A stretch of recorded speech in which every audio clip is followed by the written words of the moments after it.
बिस्मिल्लाहिर्रहमानिर्रहीम, अस्सलाम वालेकुम। क्या आपने कभी सोचा था कि दुनिया की सुपर पावर को संभालने वाला मुल्क अमेरिका और इसका president Donald Trump Afghan Taliban के बारे में कहे they are very sharp, they are very smart and they are very tough.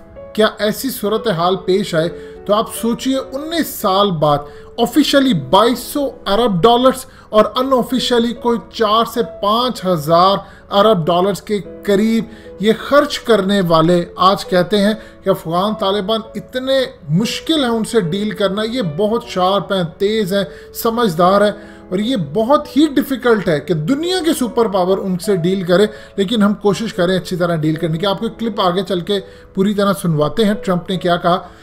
मज़ीद डिस्कस करने से पहले इस वीडियो को लाइक करें, हकीकत टीवी को सब्सक्राइब करें और बेल आइकन पर ज़रूर क्लिक करें। लेकिन इंटरेस्टिंग सूरत हाल इस वक्त ये पैदा हुई है कि शाजिया हया, ये एक पश्तो रिपोर्टर हैं, ये अफ़गान तालिबान का काफ़ी दफ़ा इंटरव्यू और तमाम चीज़ें कर चुकी हैं। इनकी सुहेल शाहीन से बातचीत हुई हाल ही के अंदर, ये दोहा के अंदर ये मुज़ाकरा तो तमाम मामला हुआ। ये असल में पुराने, इनको पता है काबुल और तमाम सूरत हाल में जब अफ़गान तालिबान काफ़ी सख्ती करते थे, आपको याद शायद ना हो लेकिन मुल्ला उमर ने एक दफ़ा कहा था और अफ़गान तालिबान ने कि हमसे कुछ गलतियां हुई हैं हुकूमत करते हुए, और ये बड़े जिगरे की बात होती है कि आप एक्सेप्ट कर लें कि हमसे गलतियां आई हैं। उन्होंने कहा हमने कुछ लोगों पर बहुत ज़्यादा ज़ोर रखा, मतलब मिसाल के तौर पर अब इन्होंने जाकर सुहेल शाहीन से बात करना चाहिए तो उन्होंने इनसे नज़रें मिलाने से इनकार कर दिया और इन्होंने कहा कि मैं नहीं, मैं सिर्फ कैमरा पकड़ूंगी, आपका इंटरव्यू हमारा एक मेल रिपोर्टर रहेगा। और इसके बाद इन्होंने कहा कि जब हम वहाँ पर पहुँचे तो जो ख़वातीन थी उनसे ये नज़रें चुरा रहे थे लेकिन मर्दों का इंटरव्यू दे रहे थे, क्योंकि अफ़गान तालिबान ये समझते हैं कि औरतों के साथ नज़रें मिलाना या जो कुछ करना ये लीड करता है एक बहुत बड़े गुनाह को और ये आगे लेकर चलता है। इन्होंने अफ़गान तालिबान से पूछा कि आपकी जब हुकूमत आएगी तो क्या मैं काबुल में इसी तरह घूम सकूंगी कैमरा पकड़ के रिपोर्टिंग करने। तो अफ़गान तालिबान के तर्जुमान उस वक्त जो सुहेल शाहीन थे, अब तो चूँकि डॉक्टर नईम आ चुके हैं, उन्होंने बड़ा ज़बरदस्त जवाब दिया। उन्होंने कहा बिल्कुल आप घूम सकेंगी लेकिन इस्लामिक हिजाब में। ये वो चीज़ है जो वो चाहते हैं। अफ़गान तालिबान को इन्होंने कहा कि एक वक्त था पुराना कि जब औरतों के सर से दुपट्टा भी उतर जाता तो आप डंडे मारते थे। तो उन्होंने कहा हमसे कुछ गलतियां हुई हैं माजी में, एडमिट करते हैं, लेकिन इंशाअल्लाह अब उन गलतियों को दोहराया नहीं जाएगा।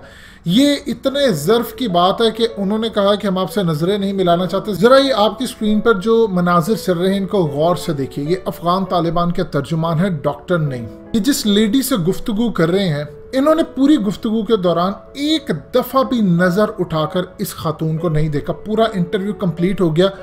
यही वो इंटरेस्टिंग बात है जो इवान रेडली हैरान हो गई थी, जो ब्रिटिश जर्नलिस्ट थी। याद होगा आपको, ये वही इवान रेडली है जो कि इमरान खान के साथ कैंपेन भी चलाती थी।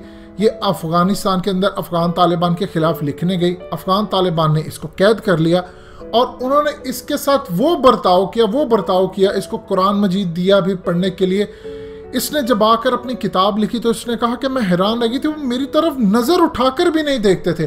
और ये इतना मुतासिर हुई कि अफ़गान तालिबान की कैद से जाने पहले ये 4 शादियां कर चुकी थी और उसमें से एक इसराइली भी था, इसराइली से भी शादी कर चुकी थी और इनका बहुत ज़्यादा झुकाव था इसराइल वेस्टर्न के साथ। अभी सूरत हाल के अंदर जब ये इतना मुतासिर हुई, इन्होंने कुरान को पढ़ा, दीन को पढ़ा और फिर मुसलमान होगी अफ़गान तालिबान के बिहेवियर की वजह से, और आकर उन्होंने फिर वो इनके हक में लिखा, फिर इनका बॉयकॉट बहुत जगहों से किया गया।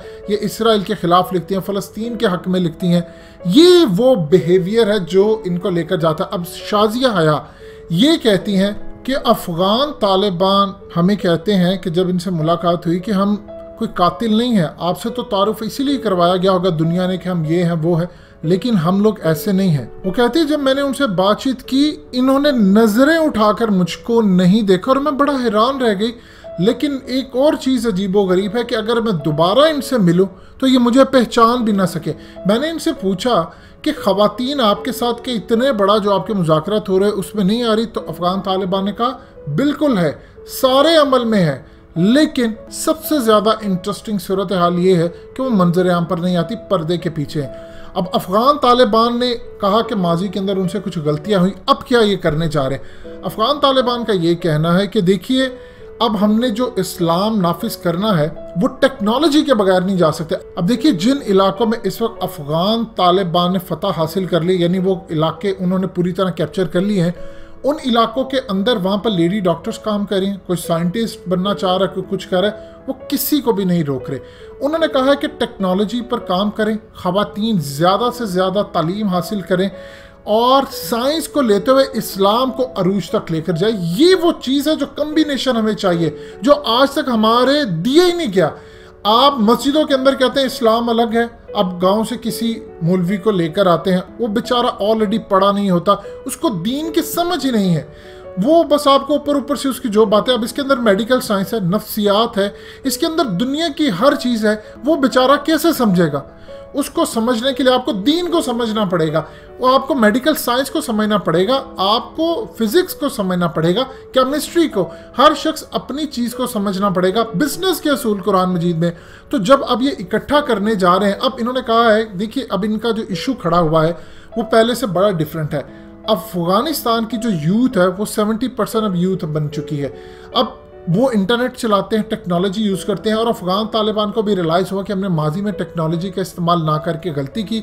अब यही काम ये करने जा रहे हैं कि टेक्नोलॉजी का ये इस्तेमाल करेंगे और इस्लाम के साथ, लेकिन एक लिमिट के अंदर रहते हैं। मिसाल के तौर पर अफगान तालिबान से पूछा आप औरतों को कितनी आज़ादी देंगे, उन्होंने कमाल जवाब दिया। उन्होंने कहा उतनी आज़ादी देंगे जितनी हमारे दीन ने इजाज़त दी है, जो नबी पाक सल्लल्लाहु अलैहि वसल्लम ने हमें इजाज़त दी है। तीसरी बात ही नहीं कोई होती। अब ज़रा ये ट्रंप का आपको फिक्र चंद सेकंड का है, बड़ा इंटरेस्टिंग है, ये सुनने वाला है। उन्होंने क्या कहा अफगान तालिबान के बारे में कि उनसे बातचीत करते हुए कितना टफ है, ये ज़रा सुनिएगा। They're very tough, they're very smart, they're very sharp, but you know it's been 19 years and even they are tired of fighting. आपने सुना? आप बताएं ये विक्ट्री है कि नहीं? अगर हक यहाँ पर आपको समझ नहीं आ रहा तो क्या है? देखिए टीटीपी, ये बैतुल्ला हकीमुल्ला, ये तमाम, ये सब 2 नंबर थे। क्या था? अफगान तालिबान के अंदर से गद्दार इंडिया CIA मुसाद ने खरीदे, उनकी अलग जमात बनाई, उनका नाम जानबूझ के तहरीक तालिबान पाकिस्तान रखा कि दुनिया में जब भी हमले हो नाम पाकिस्तान का, कि इन्होंने जिम्मेदारी कबूल की, पूरी दुनिया बदनाम हुआ। अफगान तालिबान ने तो पाकिस्तान पर कोई काम नहीं किया, हमला नहीं किया। अगर टीटीपी वाले हक पर होते तो क्या आज जीत ना जाते? हमारी फौज ने उनको जाकर जहन्नुम वासिल किया, हमारी फौज हक पर थी, अल्हम्दुलिल्लाह थी, तो हम जीते हैं। अब अफगान तालिबान और वो 2 अलग ग्रुप है, इसीलिए तो 27 पॉइंट्स का एजेंडा अफगान तालिबान ने उनको दिया है कि आपने पाकिस्तान के खिलाफ हमला नहीं करना, ना सरजमीन किसी के खिलाफ इस्तेमाल होगी। अपने कारकुनों को रजिस्टर करवाएं हमारे अमीर के नीचे, नहीं करवाएंगे तो हम आपकी ठुकाई करेंगे, फिर आपको छोड़ेंगे नहीं। ये वो होता है काम, जब आप हक पर होते हैं तो आप जीते हैं। दुनिया ने क्या काम किया? दुनिया ने अफगान तालिबान और तहरीक तालिबान को एक बनाना चाहा। आज देख लें, इतना एडवांस होने के बावजूद भी अगर शाजिया हया, एक रिपोर्टर, कहती हैं कि वो आंख नहीं मिला रहे, तो सोचिए उनकी वैल्यूज़ क्या है। ये चीज़ होती है। देखिए आज की औरत पाकिस्तान में सेफ नहीं है, बहुत सारे मामलों के अंदर। फसाद मार्च वाली आंटियों को छोड़ दें, वो एक अलग फसाद है, लेकिन औरत को प्रोटेक्शन चाहिए, उसके लिए एक और भी चीज़ हमें लागू करना पड़ेगी कि कुरान जो कहता है मर्द भी अपनी आंखें नीचे रखे। खाली सारा कुछ औरतों ने नहीं करना, कुछ मर्दों का भी काम है। ये वो बैलेंस चीज़ है जो करने वाली है, और इंशाल्लाह अल्लाह ने चाहा तो मामला आगे जाएगा। और ये इंटरेस्टिंग डेवलपमेंट है जो सामने आई है। दोस्तों, हकीकत टीवी को सब्सक्राइब करना मत भूलिए, वीडियो को लाइक करें, शेयर करें और कमेंट सेक्शन में अपनी राय का इजहार ज़रूर करें।